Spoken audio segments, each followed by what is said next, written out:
యేసు ప్రభు చెప్పింది దేని గురించి కాదు, ఈ సుంకరి చేసిన ప్రార్థన గురించి కాదు, పరిశుద్ధుడు చేసిన ప్రార్థన గురించి కాదు, వాళ్ళ యొక్క మానసికమైన స్థితి గురించి చెప్పాడు. దేవునికి స్తోత్రం, హల్లెలూయా. ఈ ఉపమానం చెప్పడానికంటే ముందు ఆ ఉపమానాన్ని ప్రారంభించడానికి ఒక పదంతో ప్రారంభిస్తాడు. 9వ వచనం, తామే నీతిమంతులమని తమ్మును నమ్ముకొని ఇతరులను తృణీకరించిన కొందరితో ఆయన ఈ ఉపమానం చెప్పాడు. దేవునికి స్తోత్రం, హల్లెలూయా.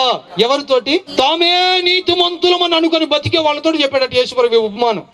మీరు నీతిమంతులు అనుకుంటున్నారు, మేమే ప్రార్థనా పరులు, మేమే యథార్థవంతులు, మాలాంటి వాళ్ళు ఎవడు లేడని అనుకుంటున్నారు. గర్వంలో ఉన్నారు, మీరు గర్వములో ఉన్నారు, కానీ మీకులో ఏమీ లేదు, తగ్గింపు లేదు అన్నాడు. దేవునికి స్తోత్రం, హల్లెలూయా. వాళ్ళు చేసిన ప్రార్థన, వాళ్ళు వాడిన పదాలు కాదు తగ్గింపు అంటే. వాళ్ళ యొక్క మానసికమైన పరిస్థితి, వాళ్ళ యొక్క మనసు, వాళ్ళ యొక్క ఆలోచన విధానం దేవుని దగ్గరికి వచ్చి కూడా తలెత్తించుకోకుండా తన్ను తాను గర్వంగా నిలబెట్టుకొని మాట్లాడుతూ ఉన్నాడు. ఇంకొకడు తన్ను తాను తగ్గించుకున్నాడు. తన యొక్క విధానంలో, వాడి యొక్క ఆలోచన విధానంలో, వాడి యొక్క మాటలో, తర్వాత వాడి యొక్క ప్రవర్తనలో తగ్గింపు కావాల్సింది మాటలో కాదు.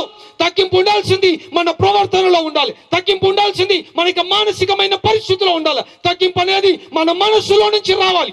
ఈ రోజున మాటలకి తగ్గించుకునే వాళ్ళు ఉన్నారు, కానీ ప్రవర్తనలో తగ్గింపు కలిగిన వాడు లేడు.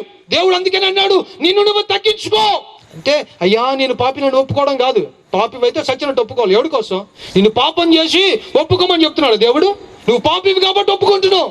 నిన్ను నువ్వు తగ్గించుకుంది ఏముంది? మాటి మాటికి పాపం చేయడం తగ్గించుకోవడమా? మాటి మాటికి వెళ్ళి పాపిని అని ఒప్పుకోవడం తగ్గించుకోవడమా? మాటి మాటికి అయ్యా కరుణించు అనడం తగ్గించుకోవడమా?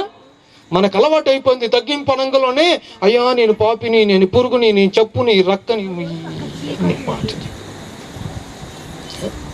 తగ్గింపు అంటే అదా? వాడు పాపం చేస్తే చచ్చినట్టు ఏం చేయాలి? ఒప్పుకోవాల్సిందే. ఒప్పుకోకపోతే వాడికే తెలుసు ఏమని, అమ్మో ఏ శిక్ష వస్తుందో అని చెప్పేసి ముందే ఏం చేస్తాడు. దీంట్లో తగ్గింపేముంది? దేవుడు నిన్ను తగ్గించుకోమన్నది ఏంటి? నువ్వు తగ్గించుకునేది ఏముంది ఇందులో? ఇవన్నీ నువ్వు తగ్గించుకోవాల్సింది ఏంటి? నీ ప్రవర్తనలో తగ్గింపు రావాలి.